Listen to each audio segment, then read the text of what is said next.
Now, the rest of the story. I also wanted to discuss the bales that were made down here.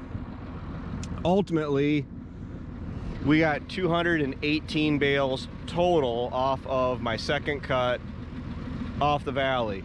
Now, the unfortunate part is that we weren't able to harvest 100% of everything that we cut for second crop because, once again, we waited 2 weeks. We had to wait 2 weeks for the weather to straighten up where we could get it made. So the fact that it did ultimately yield better than first crop, because when it all said and done, first crop yielded 215. That includes the bales off of that reclaim ground that I had gone back and made. Now everything is in by the buildings.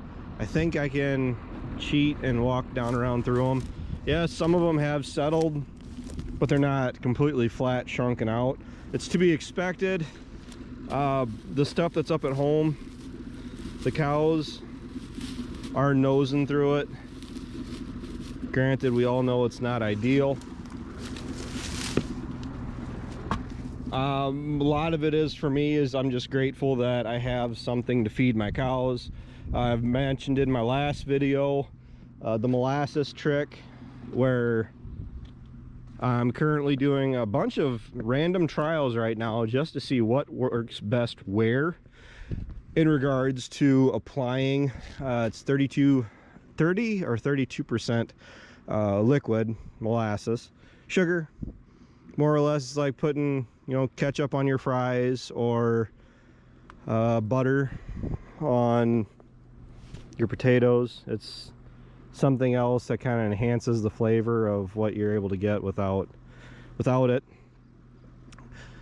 Let's not beat around the bush. The stuff is laid on the ground for 2 weeks after cutting. It's not perfect, but my goal is soaking these down with that liquid molasses. If it encourages my cows to be a lot more willing to utilize more of the bales rather than nose through it and be really picky as to far as what they're really willing to eat, I'm willing to spend the money on some molasses, because the stuff, it can be expensive if you get carried away putting a whole lot on. But I think what it's going to be is, what do we figure, if we did 5 gallons per bale for the corn fodder I wanted to treat for 50 bales, it's 250 gallons. Did we figure that out right? 250 gallons for 50 bales, and that's 28 cents per pound. And they figure was 11 pounds per gallon, so 5 gallons times 11, so 55 pounds times 0.28. That'll get how much it costs to treat one bale. I found a local feed store is able, they're set up to do it, and all I got to do is set the bales up on end in line, and they'll come and treat them. So I don't have to do anything else other than that. If they'll show up and treat them and whatever else, I can stack them back up, and that'll be that. The corn fodder bales, if we treat them, we'll wrap them right away, and I'm gonna try putting those into a bale feeder and make them go through and eat what they can, and then I'll take the bale feeder off and shove it out so they can lay on it. So that'll be that. And as far as the hay goes, I got over 200 bales here. I don't think I'll need it all. I should not need it all, to be completely honest. And if the stuff is worth moving, I'm probably going to try to rehome a portion of it, not all of it. I'm not willing to put myself into a bind at this point where it's October 11th. We should be harvesting, but we can't, because the frost we got last night got down to 25 degrees, which is exactly what I needed on that replant beans to finish off any plants that were still hanging on and still green yet. And we'll see in a week, hopefully by the end of next week, we can go up and finish that last farm, and we'll be done with soybeans.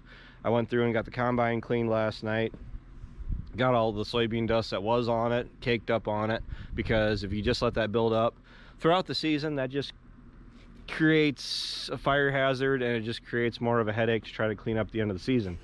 So for it being a week since I've been down here and checked these guys, they don't look bad. They don't look bad at all. All of these were made with that Kuhn baler. They were all ran through with the knife. The knives were ran through on all these. The stuff that we fed out at home already, when you take the net wrap off, these things just, they completely fall apart, which is what I want. If I get that liquid on them, I'm hoping that that'll encourage the cattle to want to clean them up a lot more than what they are right now. Everything out through here that isn't stacked on the concrete is all the stuff that will for sure be getting taken home. I already know this is the guaranteed feed quality stuff that I had, is everything out through here. So, and even so, it's not the worst feed I've ever made. If you want all honesty, if you want, well, if I'm not going to filter anything I say, this is the stuff that would have been sent to the cows to be recycled. The stuff that's over there that I just showed you, that's the stuff that I'd be willing to sell. I've made some sketchy feed before. This stuff isn't nearly as bad as that, and which is amazing to me, because for how long the stuff sat on the ground. But tedding it out, helping knock it around again and mix it up and letting the air through it and then raking it again, and we let it lay for an extra day than we intended on, and the stuff doesn't smell. It's not hot. I can't hardly get my hands in it, but yeah, it's cold to the touch. So the biggest thing I would be worried about is we go and bust this thing open and we shake it all out, and the core of it is just solid black, like it heated. You say there's some dust there, but that's really not that bad. I mean, the cows that are up at the farm, they've been fed worse. So maybe I'm getting a little carried away wanting to put the molasses on them.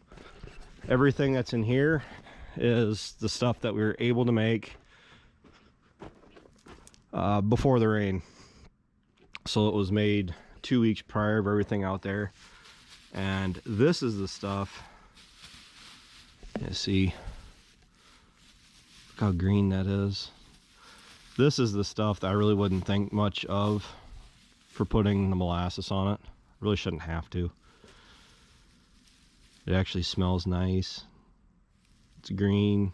It's got brown pieces in it, which is from the overmature grass and whatnot.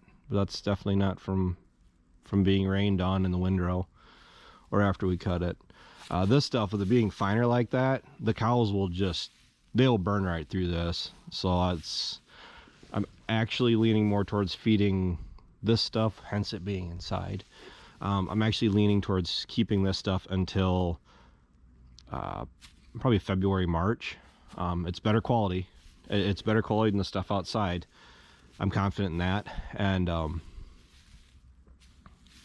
to be completely honest, I'd rather wait and feed it to them leading up to their calving window, so they're sitting good on protein and body condition and everything else. So I got a ways to go yet, but I don't know. Any of my cattle viewers, my cattle guys, can you honestly look at that and tell me that cattle won't eat that? But like I said, I got all that molasses up at the farm, and it doesn't take me much at all. The stuff isn't that expensive, honestly, to get some of that molasses, because I've already done my one trial. This bale that's a junk bale. I just put it in there to get out of the way, but everything else in here has been really good. I've been doing my trials up at the farm. My bale that I put in last night, that I treated last night, at 5 o'clock, I put a full 5 gallons of that liquid molasses on it.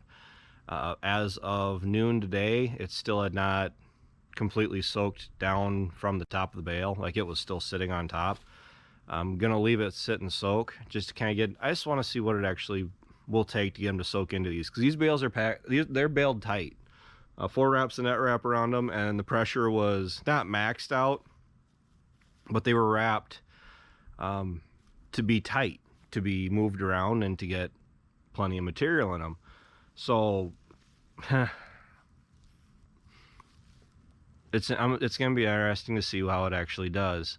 Another way to treat the feed with that molasses, I was told, is to take 1 gallon of the liquid and put it into a 5-gallon bucket, and then fill the rest of the bucket up with hot water. I did that with half of a 5-gallon pail, so 2.5 gallons, and I filled the rest of it up with hot water, and then I went up to one of my other bales that's sitting on end up there, and I put that whole 5-gallon pail of the 50-50 water and molasses to encourage it to soak into the bale. Dump that on a bale, and then I put that in right away. So we'll see how that one works. I have 3.5 jugs of molasses up there yet to try, and the other half of a bucket, I may mix that with water and dump it on the feed that was put in there prior, where it doesn't have any of the molasses on it at all, and just throw it on the feed that's already been shaken out and it's spread in my bale feeder, and see if that'll encourage them to go after it, to eat more of it, I guess. I mean, they ate probably 1/3 of it right now, so I don't know. A lot of it's just trial and error, but you guys didn't watch as much of the video for me talking about hay, so I don't know. I need to make this a separate video at this point, but I can sit and talk and talk and talk and talk. Relatively easy. But as of right now, my concerns on being short on feed don't exist, and I'm more or less just deciding how I'm gonna feed it out to my cows. If you notice, we got the bales stacked in over there, is because normally we stack them all through here. I'm tired of seeding it down. I figured let's let it go for a year and let's stack whatever it is over there. And they haven't been sitting there so long that I would have to reseed that, because those bales are going to be out of here sooner than later. The ground is froze, so everything, we had a hard freeze last night, so everything is done growing for the year, which is all right, because we have a bunch of alfalfa in the fields that we got to put some cattle on, and we can't do that until it had gotten frozen off. So I'm not sure I'm going to do this, just in case I just end this video and go start a new one for ripping. Take care, take it easy, keep in touch, make sure you like, comment, and subscribe.